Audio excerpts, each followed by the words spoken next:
₹3 महंगा हो गया है।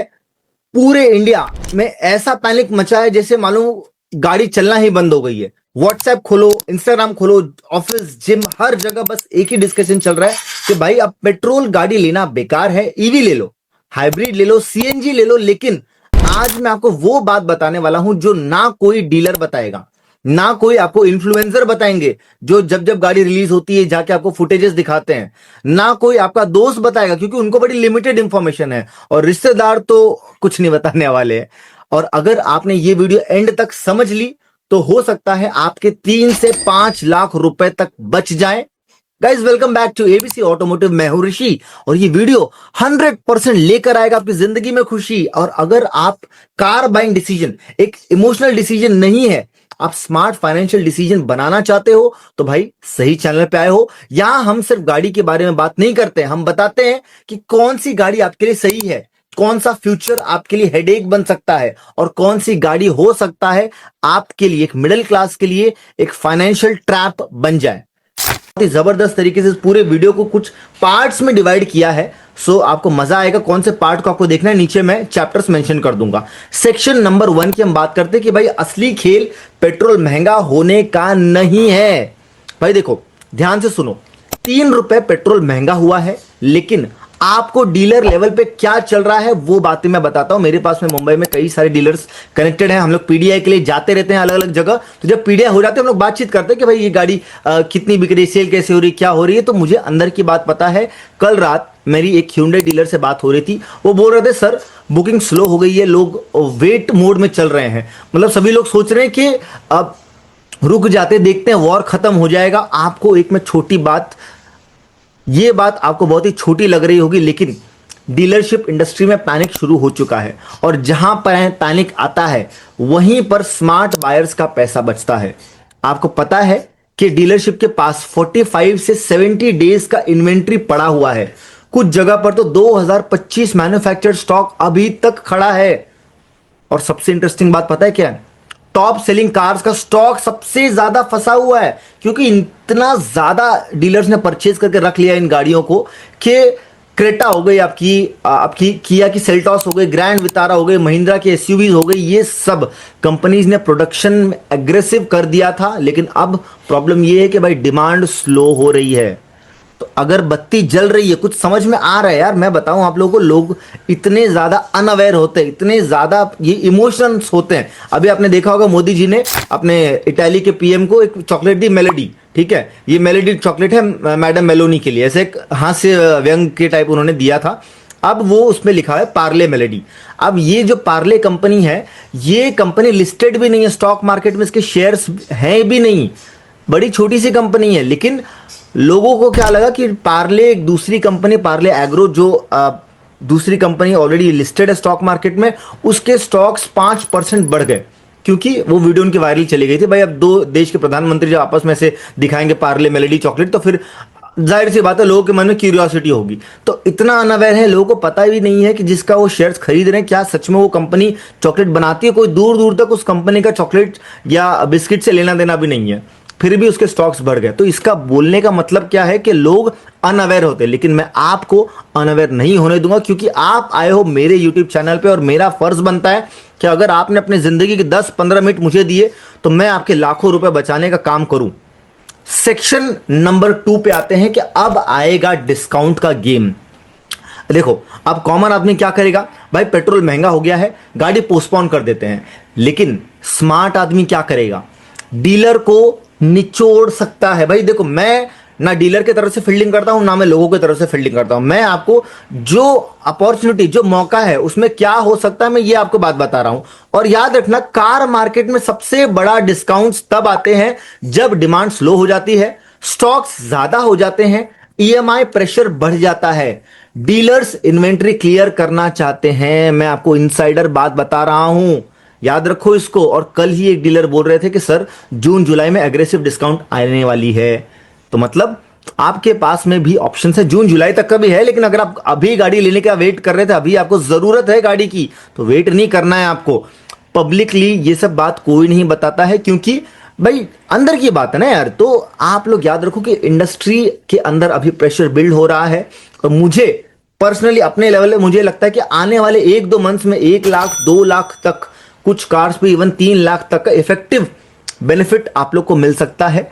और ये बात आपको समझनी चाहिए कि अभी यही सेम चीज 2-3 लाख का सेगमेंट है, 4 लाख 5 लाख 6 लाख तक बढ़ जाता है जब कार की प्राइस ज्यादा है। ठीक है, 30 लाख की गाड़ी आपकी टाटा हैरियर वगैरह आपको 26 लाख में मिल रही है, आपको 25 लाख में भी मिल जाएगी, क्योंकि उनके पास स्टॉक खड़ा हुआ है। और जैसे जैसे महीना बढ़ता है उनके ऊपर प्रेशर बढ़ता जाता है कि यार ये गाड़ी कोई खरीदेगा नहीं, क्योंकि यार लोग पैसा दे रहे तो 6-8 महीना पुराना स्टॉक कोई क्यों ही लेना चाहेगा।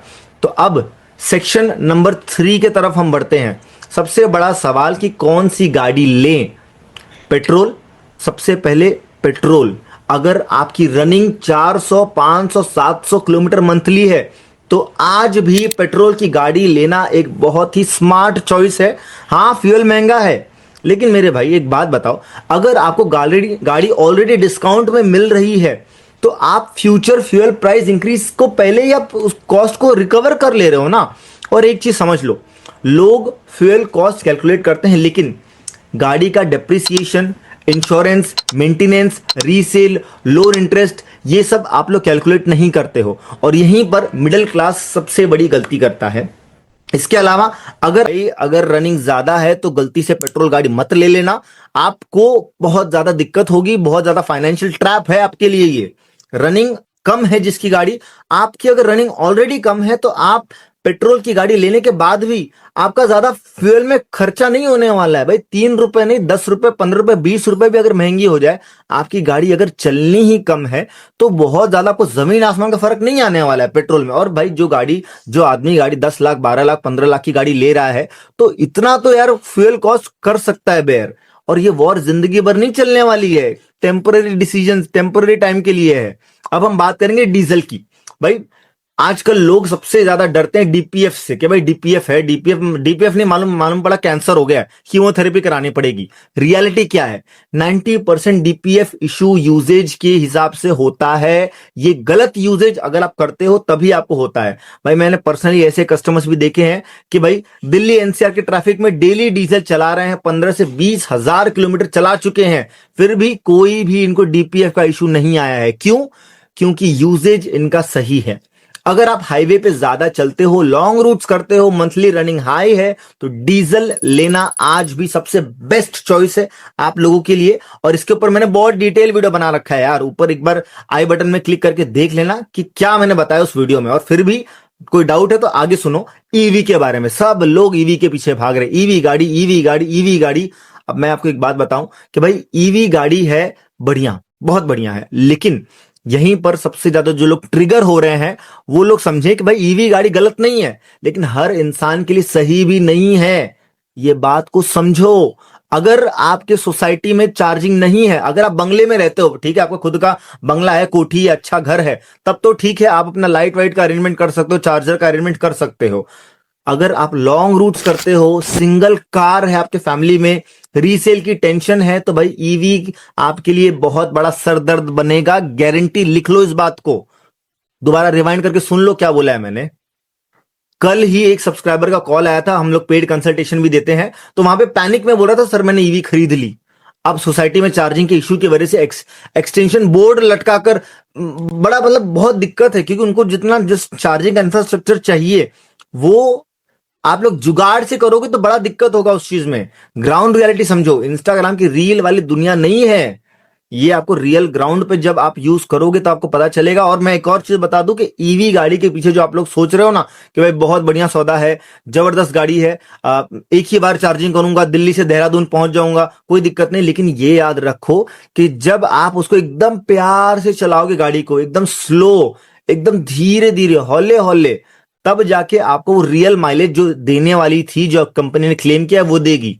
लेकिन थोड़ा भी कार एंथुसियास्ट हो, थोड़ा भी पंजा दबा के चला दिया तो रो दोगे, हालत खराब हो जाएगी। जहां भी ईवी का इंफ्रास्ट्रक्चर आपको देखना पड़ेगा, वहां पे रुकना पड़ेगा, 2-2.5 घंटे 3 घंटे आपको रुकना पड़ेगा अपने गाड़ी के साथ में।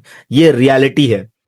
यही सेम चीज सीएनजी में भी आती है। सीएनजी में लंबी लंबी लाइनें, लंबी लंबी कतार लगती हैं गाड़ियों की, ठीक है। तो अगर आपकी गाड़ी सिर्फ और सिर्फ सिटी में ही चलनी है कभी कभार रेयरली हाईवे पे चली गई तो ठीक है, लेकिन सिर्फ सिटी में ही चलेगी तब तो सीएनजी भी सेंस बनाते, लेकिन सीएनजी के भी दाम बढ़ने वाले हैं सीएनजी की तरफ, क्योंकि लोग भाग रहे हैं। मैं आप लोग को स्मार्ट चॉइस बता रहा हूं कि आपकी अगर रनिंग ज्यादा है, सिटी में रनिंग ज्यादा है, टैक्सी की तरह यूज करने वाले हो, या फिर रोज ऑफिस आना जाना है, सीएनजी ले सकते हो। पेट्रोल भी उसमें पड़ता है, लेकिन फिर अगेन सीएनजी गाड़ी लेके पेट्रोल भरवाने का कोई सेंस नहीं बनाता ज्यादा, तो ये याद रखो। और अब हाइब्रिड की बात करते हैं। हाइब्रिड सुनने में आप लोग को परफेक्ट लगता है, लेकिन एक्सपेंसिव है, मेंटेनेंस कॉस्टली है, इसकी जो रिपेयर्स है ये भी कॉस्टली। सब कोई इसमें हाथ नहीं डाल सकता, हर कोई मैकेनिक को नहीं पता है।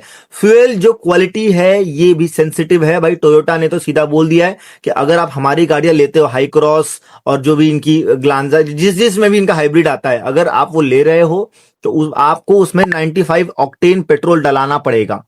ये बातें आपको समझ कर चलनी चाहिए, तब आपको हाइब्रिड लेनी चाहिए। सिर्फ अगर आप माइलेज देखोगे तो भाई समझ जाओ क्या है। और सीएनजी का जैसे मैंने पहले ही बता दिया कि भाई ओनर्स की लाइफ में सबसे बड़ा तकलीफ है लंबी लंबी कतारें, आधा पौना घंटा मिनिमम आपका लाइन में चला जाएगा। पता चला सीएनजी के लाइन में आप लगे हो, पंप पे पहुंच के एंड तक पता चला कि भाई यहां पर फ्यूल खत्म हो गया है, बहुत ज्यादा दिक्कत होती है। और फ्यूचर में इसकी डिमांड और बढ़ने वाली है। जो कतारें हैं, जो लाइनें हैं, ये और लंबी होंगी। और सीएनजी कोई जमीन से निकली हुई इंडिया में से नहीं निकल रही कि आए दिन जमीन में इंडिया से सीएनजी निकला ही जा रहा है, ये भी लेके आया जाता है बाहर से, तो इसके भी प्राइसेस बढ़ने वाले हैं। और जिस इंजन को पेट्रोल पे चलाने के लिए बनाया गया है, उसको आप परमानेंटली सीएनजी पे चला रहे हो तो समझ लेना भाई थोड़ा इंजन का भी वेयर एंड टियर ज्यादा होता है। अब हम सेक्शन नंबर 4 की बात करते हैं। सबसे बड़ा ट्रैप क्या है? देखो, मैं आपको असली प्रॉब्लम बताता हूं कि पेट्रोल के प्राइजेस नहीं, ईएमआई ये सबसे बड़ा तकलीफ है। अगर आप गाड़ी ईएमआई पे ले रहे हो तो ये आपको बहुत ही बड़ा तकलीफ आगे होने वाला है, क्योंकि मेरे हिसाब से मैंने ऑलरेडी एक बहुत शानदार वीडियो बनाई थी, बहुत कम व्यूज गए थे, लेकिन उस वीडियो में जो बात मैंने बताई है ना कि एक्चुअली कार लेना किसको लेना चाहिए, कार जो वन टाइम पेमेंट करता है, जो भी आप गाड़ी का डाउन पेमेंट कर रहे हो वही आपका बजट है। आपने 8 लाख रुपए अगर डाउन पेमेंट करके बाकी के 5 लाख 6 लाख रुपए अगर आपने लोन करा लिए तो आपका बजट गाड़ी का 8 लाख का ही था। जो ऊपर का आपने 5-6 लाख लोन करा लिए ना, अब वो आप ईएमआई भी भरिए और आप पेट्रोल भी भरिए, और फिर आप ही रोओगे कि भाई पेट्रोल का दाम बढ़ गया, पेट्रोल का दाम बढ़ गया।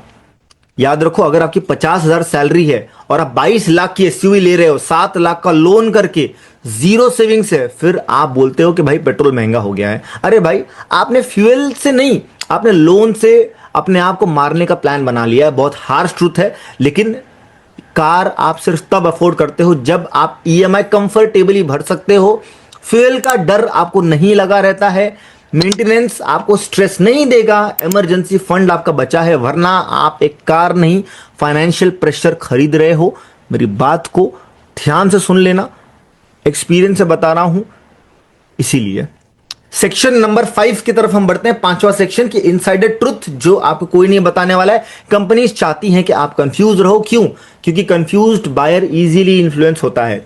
कोई बोलेगा ईवी फ्यूचर है, कोई आपको बोलेगा हाइब्रिड फ्यूचर है, कोई बोलेगा डीजल डेड है, लेकिन रियलिटी ये है हर इंसान का यूजेज अलग है और जेनेरिक एडवाइस डेंजरस होती है। क्योंकि भाई दुनिया की बेस्ट कार भी अगर गलत बायर के पास चली गई तो वो उसके लाइफ का वर्स्ट डिसीजन हो सकता है। इस बात को समझो, सभी गाड़ियां अच्छी होती हैं, कोई गाड़ी खराब नहीं, लेकिन उस पर्सन के लिए बनी है वो गाड़ी की जिसका यूजेज जैसा है। इसीलिए हम लोग यहां पर पेड कंसल्टेशन आपको देते हैं। मैं आपको यूट्यूब के जो वीडियोस में इंफॉर्मेशन देता हूं ये बड़ी जेनरिक है, सबके लिए ये इंफॉर्मेशन, ठीक है, लेकिन स्पेसिफिकली जब आप कार खरीदने जा रहे हो तो इतने लाखों का डिसीजन अगर आप ले रहे हो तो आप एक पेड कंसल्टेशन कॉल करा सकते हो। नीचे यहाँ पे व्हाट्सएप नंबर आ रहा है, इस पे आप मैसेज करके अपना कॉल स्लॉट बुक करा के मुझसे बात कर सकते हो, जहां पर आपके यूजेज के हिसाब से मैं आपको सही गाड़ी बता दूंगा। आपका बजट क्या है, आपकी रनिंग कितनी है, फैमिली का साइज क्या है, पार्किंग का इशू क्या है, सिटी का यूजेज कितना है, हाईवे का यूजेज कितना है, फ्यूचर के प्लान्स क्या है, बहुत सारी लंबी लिस्ट है, सब कुछ अलग अलग है। और हाँ, दोस्तों और रिश्तेदारों को अगर आप एडवाइस लोगे तो वो आपको गाड़ियां अपनी पसंद के हिसाब से बताएंगे, उनको एक ज़्यादा एक्सपीरियंस नहीं होता है। यहाँ हम पीडीआई कर रहे हैं, कंसल्टेशन कर रहे हैं, तो हमें पता है कि आपके लिए क्या सही गाड़ी है। और अगर फिर भी आपको समझ में नहीं आ रहा है तो आप चैनल पे थोड़ा और वीडियोस देखिए, आप समझ जाएंगे कि कितनी नॉलेज है, क्या चीज़ें हैं, ठीक है। अब हम नेक्स्ट सेक्शन की तरफ बढ़ते हैं कि एक इन्फॉर्म्ड कार बायर कौन होता है। एक बात हमेशा याद रखो, एक इन्फॉर्म्ड कार बायर आपको बनना है। आज मार्केट में इतना ज्यादा कॉम्प्लिकेशन हो चुका है कि एक गलत इंजन की गाड़ी अगर आप ले लोगे, एक इमोशनल परचेज अगर आप कर लोगे, एक रॉन्ग फ्यूल की गाड़ी अगर आप ले लोगे, तो 5 से 7 साल तक परेशान आप रहोगे। और इसीलिए सिर्फ 1 या 2 वीडियो देख के आप डिसीजन मत लीजिए। आप प्रॉपर्ली एबीसी ऑटोमोटिव चैनल खोलिए, यहाँ पे आपको fuel type, ownership, reality, hidden cost, dealers की जो ट्रिक्स हैं, पीडीआई स्कैम है, मेंटेनेंस का ट्रुथ है, ये सब कुछ आपको नॉलेज मिलेगा। और वीडियो थोड़ा देखिए, थोड़ा इन्फॉर्म बायर बनिए। और इसके अलावा कोई फिर भी आपको कंफ्यूजन है, जैसे मैंने बताया, आप पेड कंसल्टेशन कॉल बुक करके चीजें समझ सकते हैं। और आई होप इस वीडियो से आपको ये समझ में आया कि भाई फ्यूल का जो टेंशन है, जो कॉस्ट है, इसका ज्यादा टेंशन नहीं लेना है। और पेट्रोल के, डीजल के बढ़ते दाम की वजह से एकदम से अपना डिसीजन चेंज मत कर लो। रनिंग कम है, पेट्रोल लेना आज भी आपके लिए सही डिसीजन है। ईवी, डीजल और हाइब्रिड, ये सब के चक्कर में मत पड़िए। ऊपर का एक्स्ट्रा अपफ्रंट आप कॉस्ट जो भर रहे हैं उसको रिकवर नहीं कर पाएंगे। दूसरी बात, ऑलरेडी मैंने जैसे बताया कि इसी पैनिक की वजह से मार्केट में जैसे दाम, उनके पास में स्टॉक पड़ा हुआ है तो उसका दाम कम करके दे रहे, तो वहीं पे आपको फायदा मिल रहा है। तो इसलिए इस बात को समझो। और अगर आपको ये वीडियो समझ में आया, मजा आए चीजें, सीएनजी का भी जैसे मैंने बताया कि अगर आपका बजट टाइट है, ठीक है, बहुत ही ज्यादा टाइट बजट है, तो सीएनजी आपके लिए अभी भी प्रैक्टिकल चॉइस है, ठीक है। डीजल रनिंग अगर ज्यादा है तो डीजल बहुत ही अच्छी गाड़ी है, कोई दिक्कत नहीं है। और अगर आपके घर में एक गाड़ी ऑलरेडी है, सेकेंडरी गाड़ी ले रहे हो, तो ईवी लेना आपके लिए समझदारी है। बाकी पेट्रोल का तो मैंने बता ही दिया। ब्लाइंडली ट्रेंड मत फॉलो करो। इंटरनेट में आपको वायरल एडवाइस बहुत मिल जाएंगे, लेकिन गलत कार डिसीजन का ईएमआई आपको ही भरना पड़ेगा। बाकी अगर कोई कंफ्यूजन है तो नीचे व्हाट्सएप नंबर दिया है, पेड कंसल्टेशन बुक कर लो, क्योंकि भाई कार लेना आपके लिए एक लाइफ टाइम का डिसीजन होने वाला है। एंड गाइस, मैं मिलता हूं आपसे अगले वीडियो में, जहां पर इसी तरह की इंफॉर्मेटिव वीडियो मैं आपके लिए लेके आता रहूंगा। चैनल को सब्सक्राइब कर लीजिए, बेल आइकन दबा दीजिए, ताकि अगला वीडियो आते ही तुरंत आपको मिल जाए और अच्छे से आप अपने कार को एक परचेज करके एक बेस्ट डिसीजन लें।